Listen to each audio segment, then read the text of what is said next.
Assalamualaikum warahmatullahi wabarakatuh. Halo teman-teman, pada video kali ini akan dibahas mengenai pembelajaran perencanaan dan pengembangan kurikulum. Tentu ada beberapa poin penting nih yang akan disampaikan, yaitu bagaimana sih prinsip efisiensi, kemudian faktor penunjang efisiensi, dan bagaimana pula implementasi prinsip efisiensi dalam pembelajaran. Nah, untuk itu, terus tonton video ini ya. Baik, pada poin pertama saya akan membahas tentang prinsip efisiensi dalam pembelajaran. Maksud di sini yaitu prinsip efisiensi adalah prinsip krusial yang perlu kita perhatikan dalam proses perencanaan dan pengembangan kurikulum. Nah, sehingga nantinya apa yang kita rencanakan sesuai dengan tujuan awal yang ingin kita capai. Efisiensi ini juga perlu memperhatikan waktu, tenaga, peralatan, dan biaya dalam proses pembelajaran. Baik, materi selanjutnya akan dibahas oleh teman saya. Oke baik, selanjutnya saya akan menjelaskan mengenai faktor penunjang efisiensi dalam pembelajaran.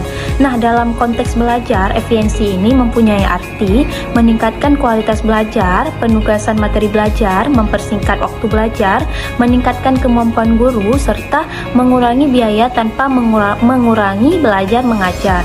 Kemudian, bagi suatu lembaga pendidikan, pengertian efisiensi ini tampaknya mengarah pada efisiensi yang memberikan arti peningkatan kemampuan guru dalam proses belajar mengajar.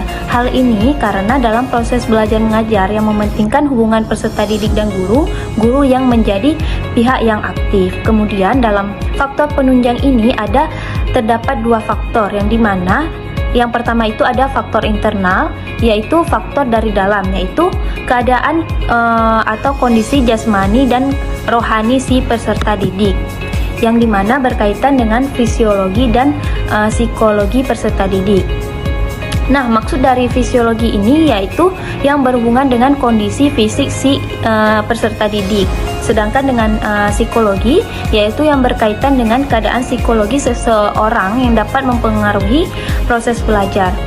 Nah, beberapa faktor yang mempengaruhi proses belajar ini ialah bisa dengan kecerdasan si peserta didik, motivasi, minat, sikap, dan bakat. Kemudian ada faktor eksternal, yang dimana faktor dari luar si peserta didik, yaitu berkaitan dengan lingkungan, sarana prasarana, dan materi pembelajaran yang diajarkan. Oke, baik, sekian dari saya. Selanjutnya akan diteruskan oleh teman saya. Baik, di sini saya Ria Awalusa akan melanjutkan pemaparan dari teman saya yang berjudul Implementasi Efisiensi Prinsip dalam Pembelajaran, yang mana pengembangan program, contohnya perencanaan program tahunan dalam program semester BK akan dirancang pada awal tahun ajaran baru berdasarkan asesmen kebutuhan. Di sini maksudnya adalah setiap ada peserta didik yang baru akan dirancang implementasi atau asesmen yang baru juga sesuai dengan kebutuhan peserta didik yang baru tersebut. Poin selanjutnya yaitu pelaksana pembelajaran, di mana materi yang ingin disampaikan itu disajikan dalam bentuk yang lebih menarik. Misal contoh bisa menggunakan video pembelajaran, PPT, poster, atau gambar, sehingga pembelajaran yang diberikan oleh guru menjadi lebih menarik dan peserta didik pun merasa tertarik untuk mengikuti pelajaran yang diberikan dan dapat mencapai tujuan yang diinginkan dalam pembelajaran tersebut. Selanjutnya yaitu evaluasi. Evaluasi akan disampaikan oleh teman saya.